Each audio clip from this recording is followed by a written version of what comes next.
Number 10. We have to determine if these shapes have line symmetry and rotational symmetry. So let's go through each one first before we answer the questions that follow.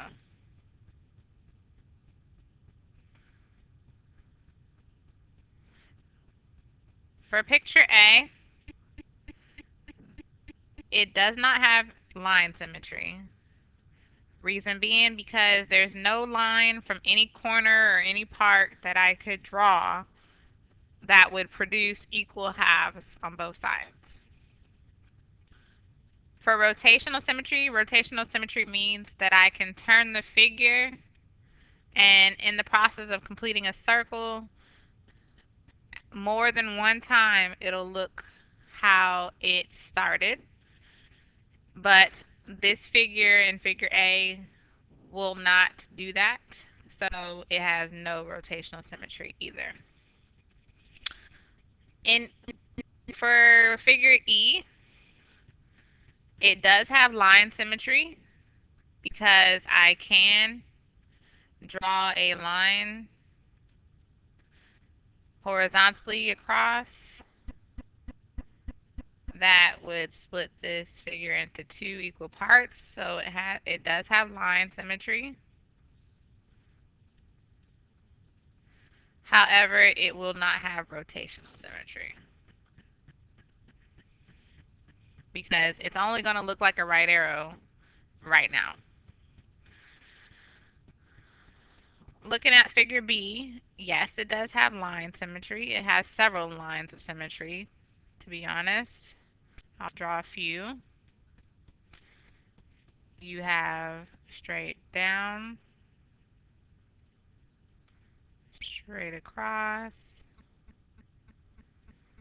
and I believe these diagonals as well will cause it to line up perfectly. And then it also has rotational symmetry. Figure F has line symmetry for sure. It looks very similar to figure E. So because it looks so similar to figure E, it's not going to have rotational symmetry. Figure C has line symmetry.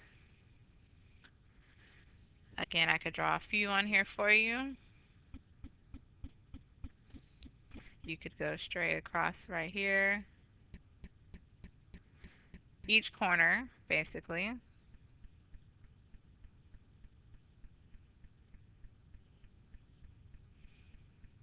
And I think you could even go down this middle, right? So, yep, I think there's several lines of symmetry here. And then it will have rotational symmetry as well. Figure G, no line symmetry, no rotational. Figure D has no line symmetry, but no, if I rotate it, this will end up over here. So no rotational either. The N has no line symmetry.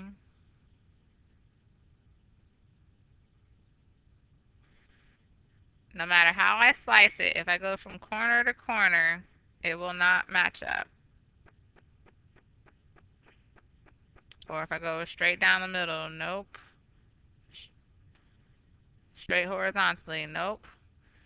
But it does have rotational. Because if you rotate it upwards, it'll look like an N again. Or if you turn your paper upside down, it's an N. So now let's answer the questions. It says, for the first one, which ones have line symmetry but no rotational?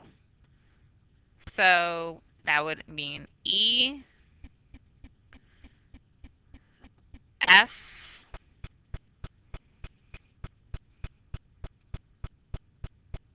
and that's all. I see. A line but no rotational.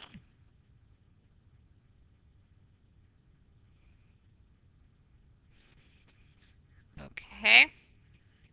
Number 2, which ones have rotational but no line? H, and that's all. And then it says which figures have line and rotational. So that's B, C, and that is all. So that's good.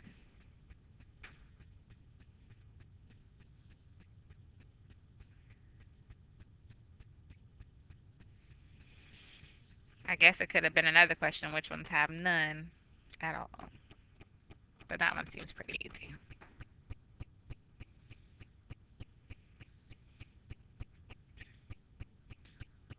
All right, number 11 says, consider the statement below. If angle A is the complement of angle B, then the measure of angle A plus the measure of angle B equals 90 degrees. Determine which of the following statements are true. The converse, the inverse, the contrapositive. So, do you remember how to write those? First, identify your hypothesis and your conclusion. Hypothesis is P, and it's after the word if. The conclusion is Q, and it's after the word then.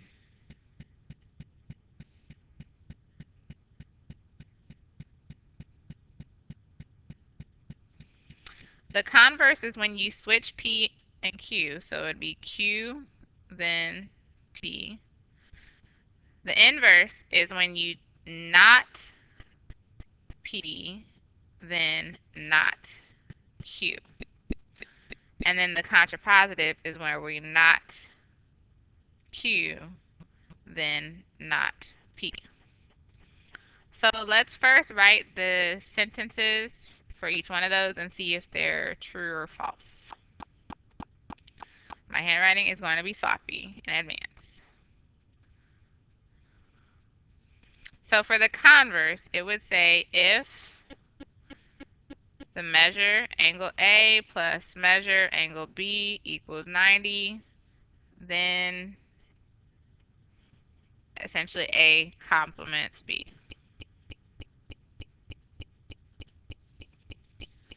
The inverse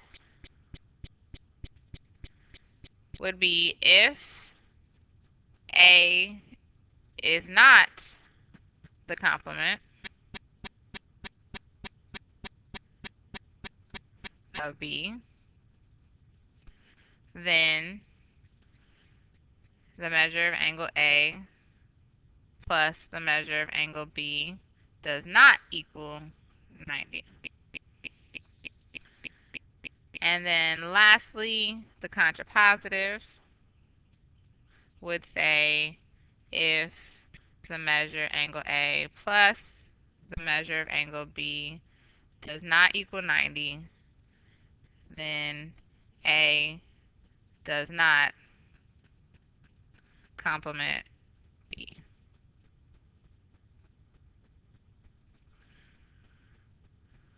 All right.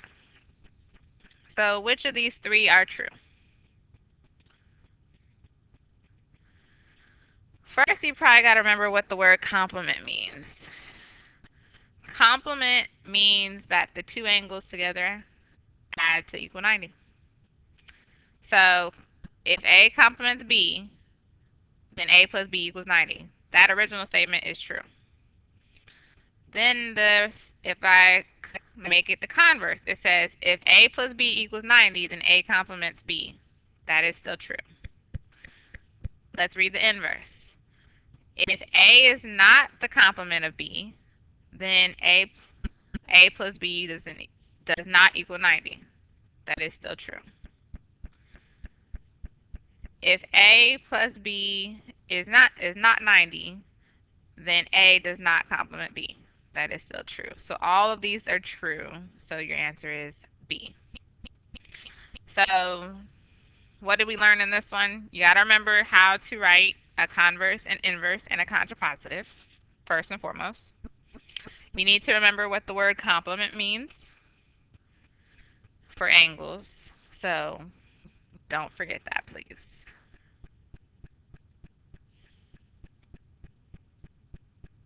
Number 12 says, using the figure at the right, how can we prove that triangle ABC is congruent to triangle XBZ? So we got to use everything that is given in this picture as well as everything that is hidden but given in this picture to help us come to that conclusion. So first things first. This triangle right here, ABX, has all angles marked the same. So since all the angles are marked the same, that means it's an equilateral triangle. So let's go ahead and mark all the sides congruent. We're going to use 2 tally marks because the single tally mark has already been used.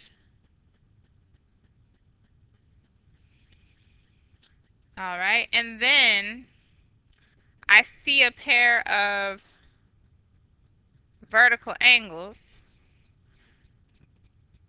This angle right here is vertical with this angle right here. So that means this angle, this triangle right here, which isn't labeled, is also equilateral, and it's going to have the sides marked the same way as we did for the previous one. So let's double tally these.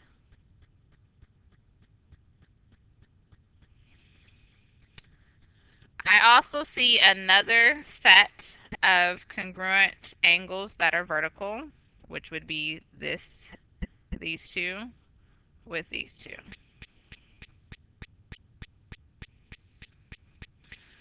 So now when I look at my triangle, I'll highlight them for y'all. Triangle ABC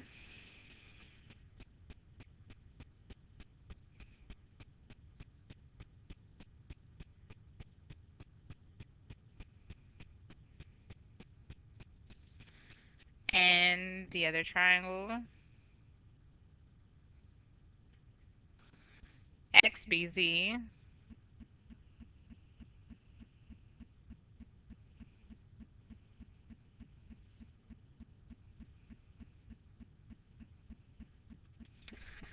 you should notice that on each triangle you have 2 sides marked congruent. You have this side is congruent with this side. And then we have this side. Oh my God, that was terrible. Is congruent with this side. So we have 2 sides marked congruent. So just knowing that information, oh my gosh.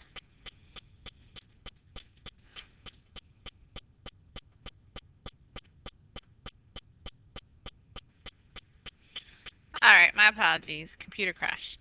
So as I was saying was 2 sides, the ones in purple as well as the ones in black for each one of these triangles are congruent. So that means we can eliminate C and D. Just from knowing that information, we have 2 sides congruent. And then we also have this included angle. So that means our answer is B, side angle side.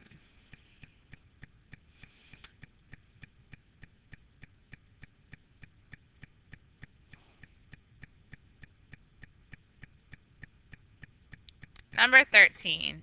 In the figure below, it tells us that IJ is parallel with MN. If you want to mark it parallel, please be my guest. It also says that M is the midpoint of IQ. So that means the distance from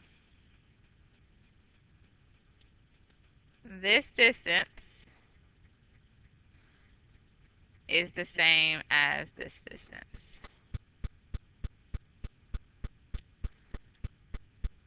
And we know the whole thing is 24, so that means part of it would be 12.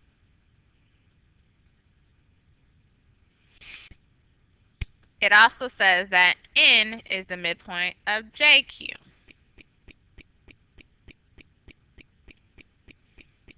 So these two are the same, but we don't know what they are just yet. Find X. So essentially, what we have are two similar triangles, and it would work best if you were to separate them. So one large one and one small one.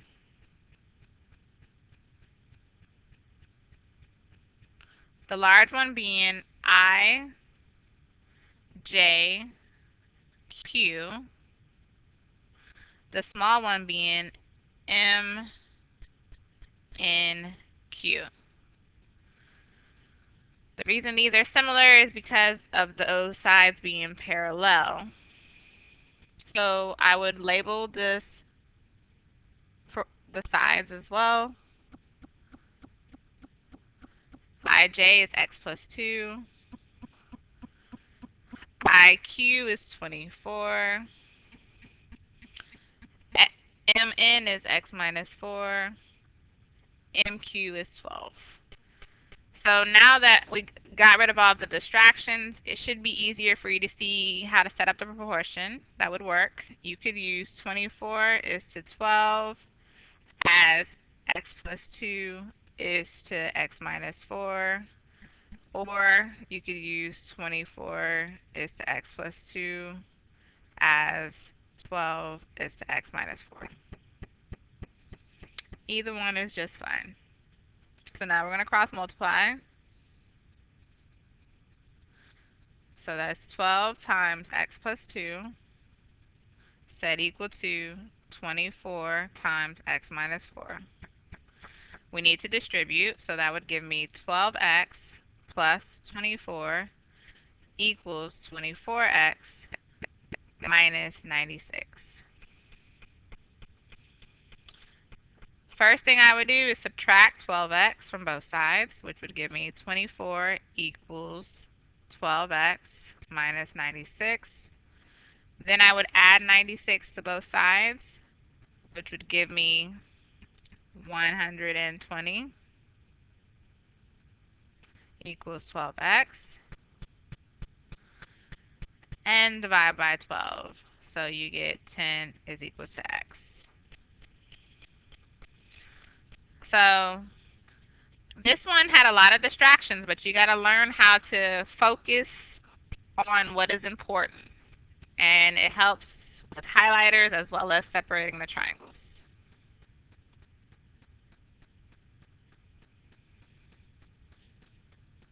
Number 14 says, if angle A and angle B are supplementary angles, what angle relationship between A and B cannot be true? That's the key word, cannot be true. Let's remind ourselves what supplementary means again. Supplementary means that the angles, so A plus B is 180, essentially. All right? So, choice A, angle A and angle B are right angles.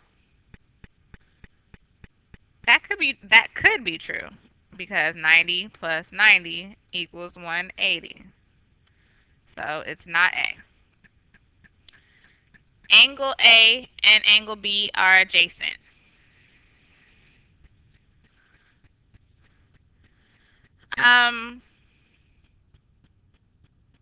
That could be true. Adjacent again means next to each other.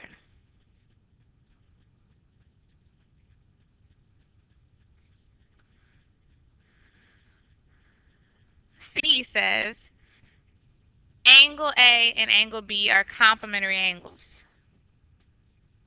I don't want to say complementary is the opposite of supplementary, but I do want to tell you that if you're complementary, you can't be supplementary. Again, complementary means angles sum to 90. So we've already established that A and B add up to 180. So they can't add up to 90. So our final answer would be C. That is not true. Let's look at 15. It looks pretty similar, but we have to be careful that we read correctly. 15 says, if angle A and angle B are adjacent angles and supplementary, what angle relationship between angle A and angle B must be true? So we're looking for what must be true. Without a doubt, it has to be true. So again, that word adjacent appears. It means next to. They share a wall. And again, supplementary means they add to 180. So A and B share a wall and they add to 180. So they form a straight line. So angle A and angle B are right angles. Is that a must? So in other words, my picture would look like this, a perfect T, where you have two 90-degree angles. That's the only way that picture is possible?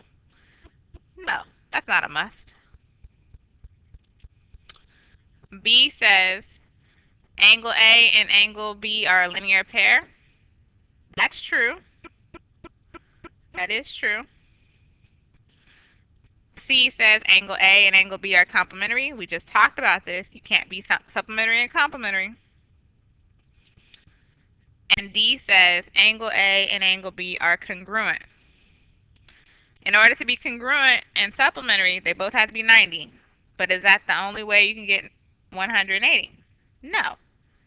You could have a 30-degree angle and a 150-degree angle. That's still supplementary, and they're next door neighbors, but they're not congruent. So congruent is not a must. It's a maybe. So B is a definite must.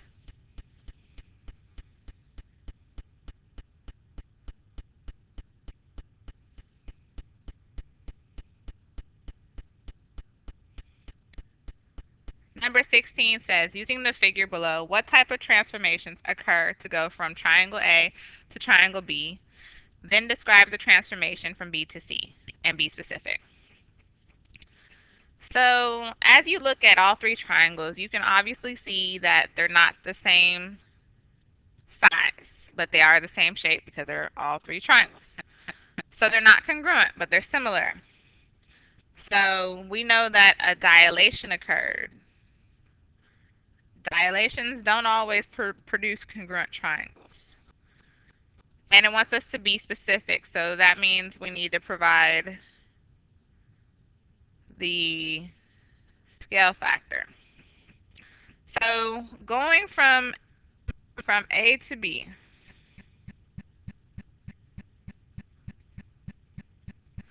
the scale factor, to calculate it, you're going to take the new information divided by the old information. And since both or all three triangles have a straight horizontal side and the measurement of that side, we're going to use that as our new and old information. However, we're going to take, well, since B is the image, that's the new right now, that's going on top, so 15. And A is the old, so that's going on bottom, 25. So when I reduce 15 over 25, I would get 3/5. So the scale factor is 3/5. So in other words, going from A to B, there was a reduction by 3/5. Now let's talk about from B to C.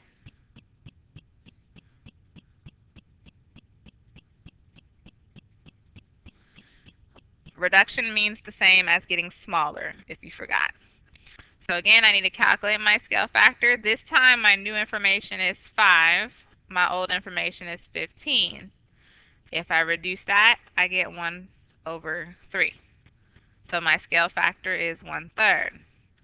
So when I moved from B to C, there was a reduction by 1/3.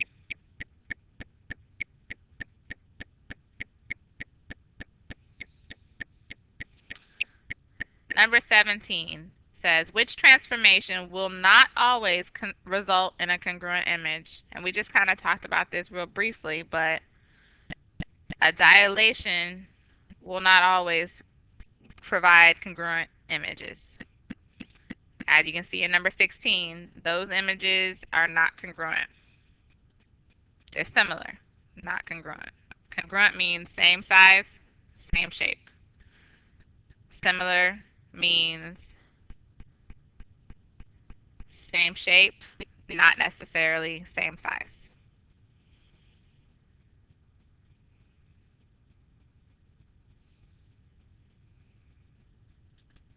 Number 18 says angle E and angle T are your base angles. Base mean the bottom angles. As you can see, they're on the bottom of this triangle. It tells us the degree measure of each one.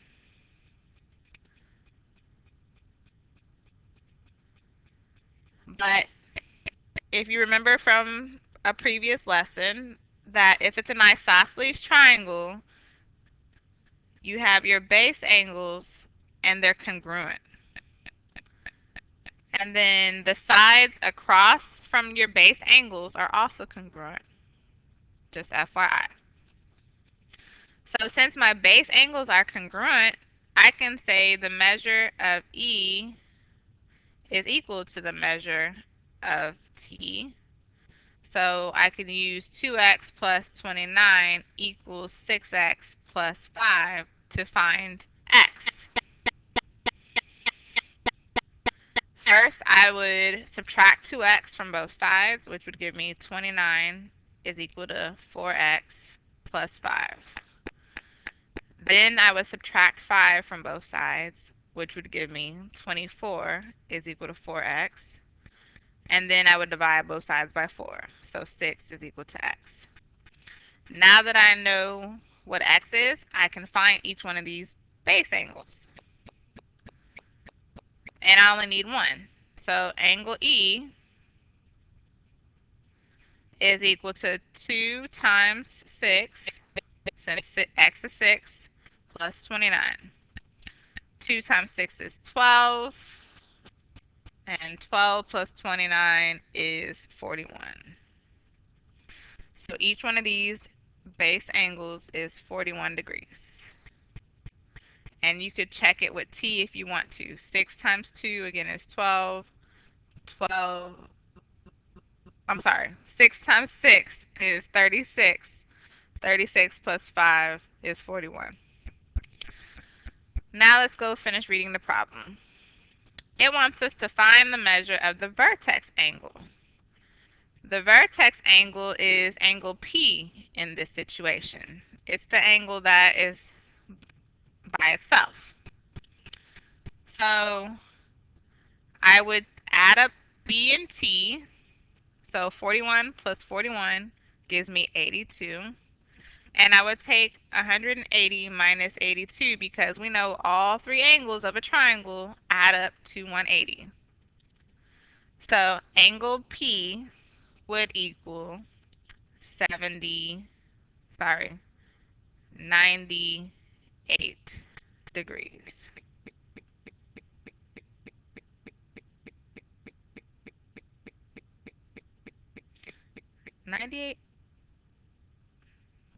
Hold on. I'm trying to do my mental, but my brain is down right now.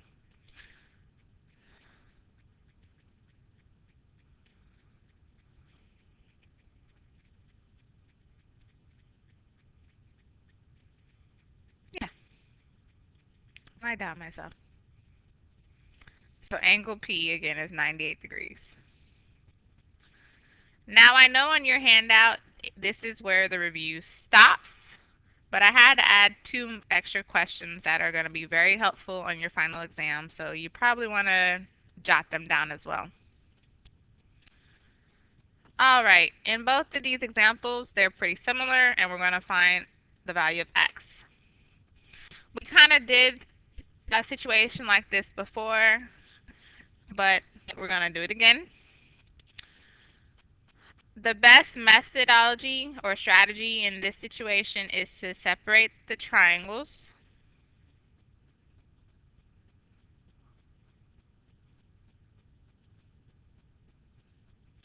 So on this one, we would have the little one be E, H, G, and the larger one is E, F, D. And now relabel the sides. So it says EG is x plus 5, HG is 6, EF we don't know, FD we know is 12, and we can find ED because it's broken into 2 parts by combining both parts. So we're going to add both parts together. So x plus 5 plus 9 is going to give us x plus 14. So now you should be able to clearly see the corresponding sides. So EG corresponds with ED.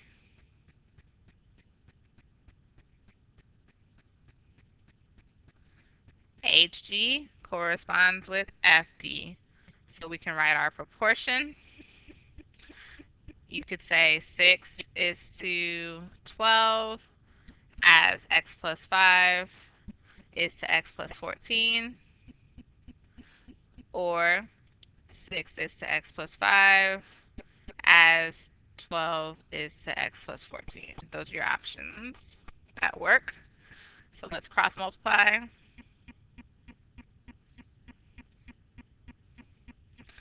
So that's 6 times x plus 14 equals 12 times x plus 5. Distribute 6x plus 84 equals 12x plus 60. Let me double check. I believe it's 84.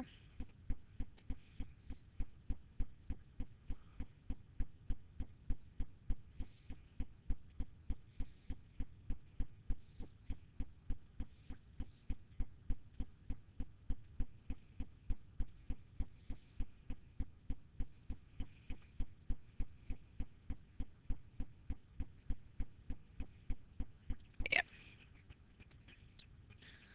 All right. So first things first, subtract 6x. So I would have 84 is equal to 6x plus 60. Then I would subtract 60, which would give me 24 equals 6x. And then I would divide both sides by 6. So I would get 4 equals x.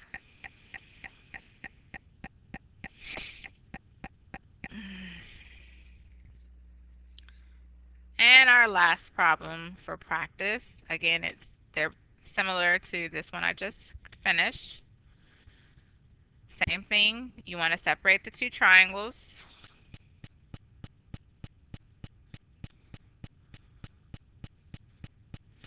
So the smaller one would be PTS.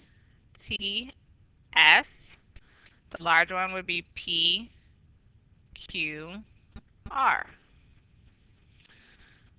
Relabel the sides. So PS is x plus 7. TS is 6. QR is 8. And then we have to combine these 2 parts to make PR. So that's x plus x, so 2x. 7 minus 1 is a positive 6. So 2x plus 6. Now you can set up your proportion as follows. 6 is to 8. as x plus 7 is to 2x plus 6, or 6 is to x plus 7 as 8 is to 2x plus 6. Cross multiply. 6 times 2x plus 6 equals 8 times x plus 7. Distribute, you'll have 12x plus 36 equals 8x plus 56. First, subtract 8x from both sides, so you have 4x plus 36 equals 56. Then subtract 36 from both sides, and you would have 4x equals 20. And divide both sides by 4, so x equals 5. Whew, I'm sorry, folks, but this finally concludes your tutorial. I bid you good luck on your final exams.